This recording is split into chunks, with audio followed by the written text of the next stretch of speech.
What up, YouTube, man? It's your boy, Mazzo Capone. Today, we got a video with Kamala Harris in an interview. And it's an interview with ABC. And the purpose of me doing this interview is I'm finna show y'all how brilliant this woman is at bullshitting her way out of answering anything.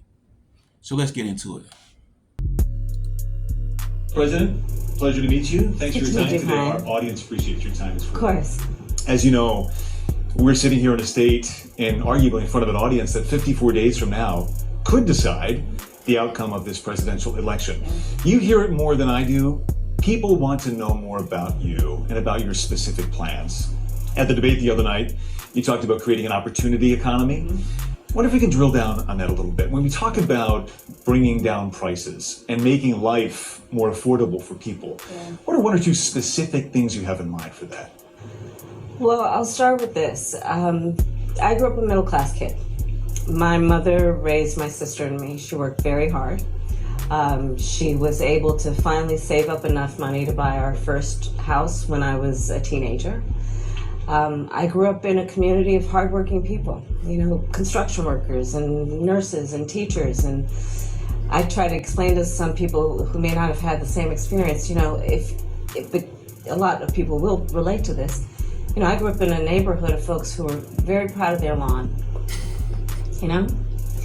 and I was raised. Oh, man. I can't with this woman, man. This woman is impeccable at bullshitting her way out of answering anything. Like I said in the beginning. The question is, what are two specific things she's gonna do to make the economy affordable? This woman talking about her childhood and she grew up with people who love their lawns. Who gives a fuck? This is the woman y'all want to vote for. And you see, the purpose of this question, the purpose of him asking that question is because she didn't specify it at the debate.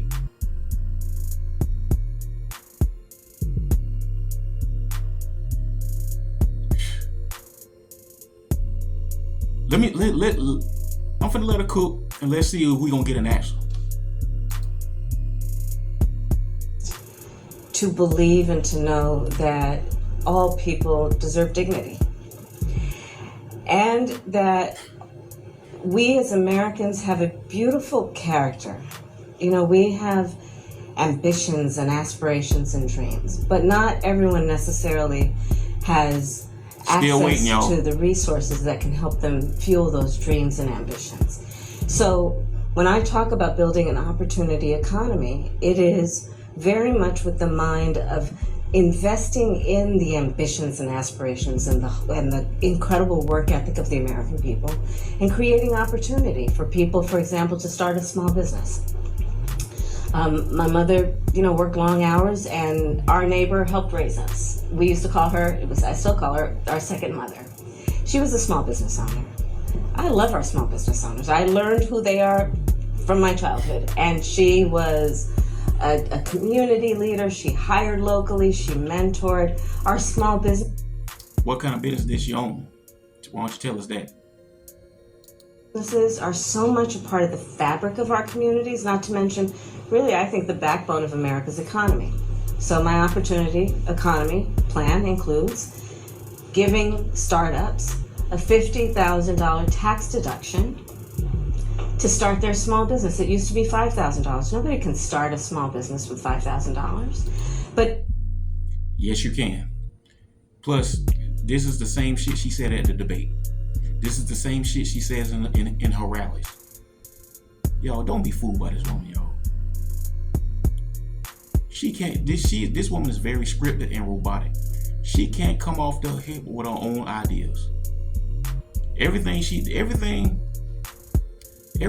does, every time you see her, she always got to get propped up. She always got to get assisted. She always has to have something scripted for her. This woman can't do anything on her own. This woman is incompetent, y'all.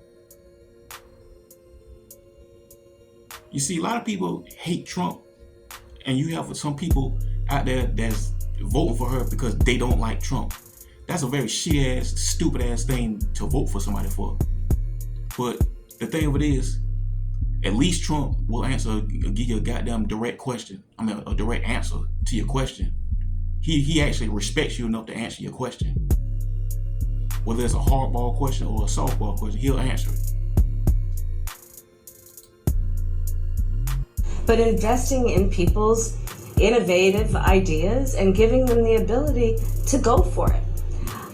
Opportunity economy means, look, we don't have enough housing in America. We have a housing supply shortage. And what that means, in particular for so many younger Americans, the American dream is elusive. It's just actually... That's cap. We ain't got no damn housing shortage. We got a goddamn affordability shortage. You see, back when Trump was the president, you only needed to make $75,000 a year to afford a house. Now you need to be making like $125,000 to afford a house. That's a $50,000 jump.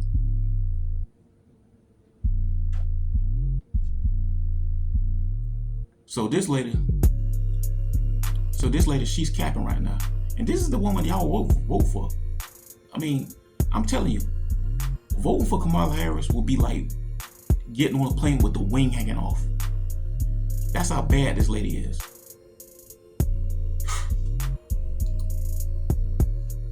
Actually not attainable. So part of my plan is to work with the private sector and housing developers to give them a tax credit, to be able to partner with us as the government to build, and my goal is 3 million new homes by the end of my first term. In addition, to help people who just want to get their foot in the door, literally. And so giving first-time home buyers a $25,000 down payment assistance to be able to just get in the door, and then they will do the work that they need to do to save and to pay that mortgage and to build wealth for themselves and their family. These are some examples of what I mean when I talk about an opportunity economy, and a lot of it has to do with just the community I was raised in and the people that I admired, who work hard, and deserve to have, their dreams fulfilled because they're prepared to work More for it. word salad, y'all. You talked at the debate and at previous appearances about turning the page on the past. And in fact, here today in Johnstown, you're talking about a new way forward. Yeah.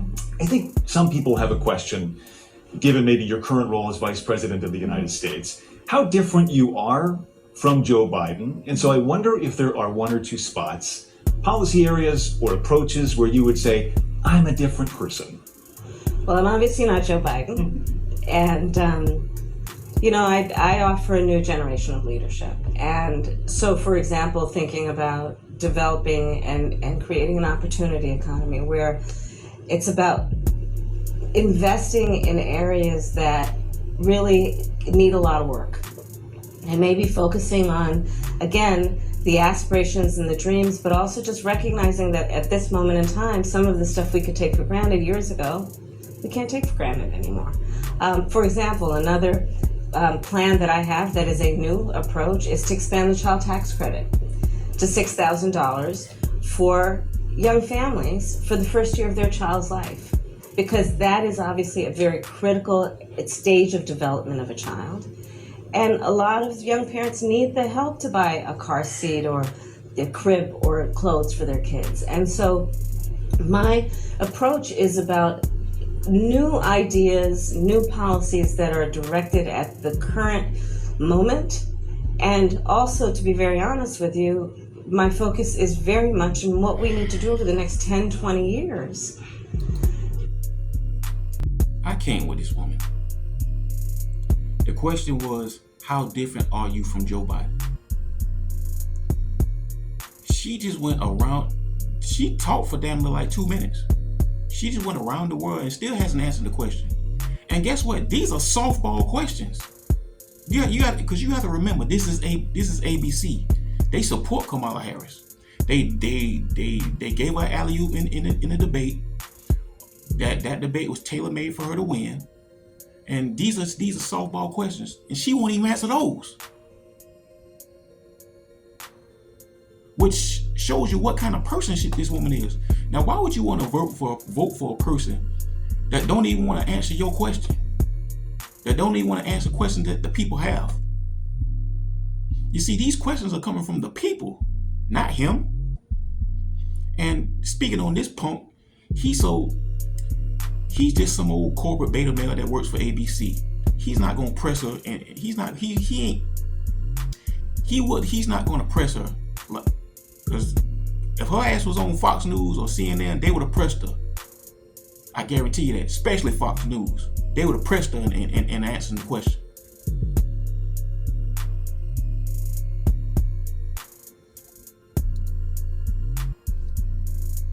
To catch up to the 21st century around, again, capacity, but also challenges. Crime and public safety are two major issues right at the forefront of voters' minds. In Philadelphia as well, where crime is a significant issue. When we talk about crime, the conversation turns to gun safety as well. And I think you actually probably caught a lot of people off guard, maybe a bit by surprise in the debate the other night when you mentioned that you are a gun owner. I know you said it in 2019 as well. I want to talk about your values on this issue.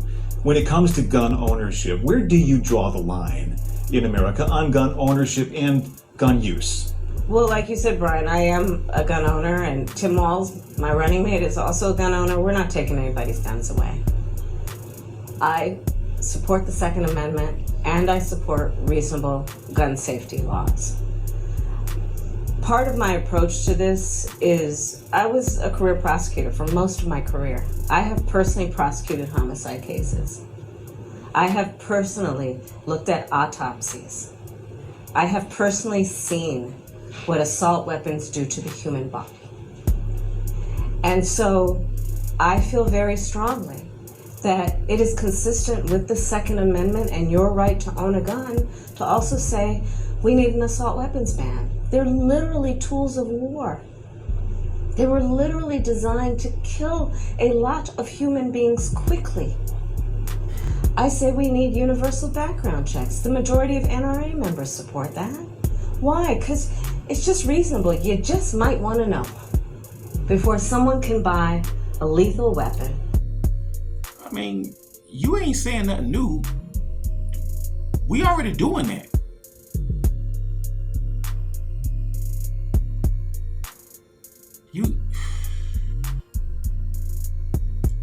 I can't with this woman. I can't.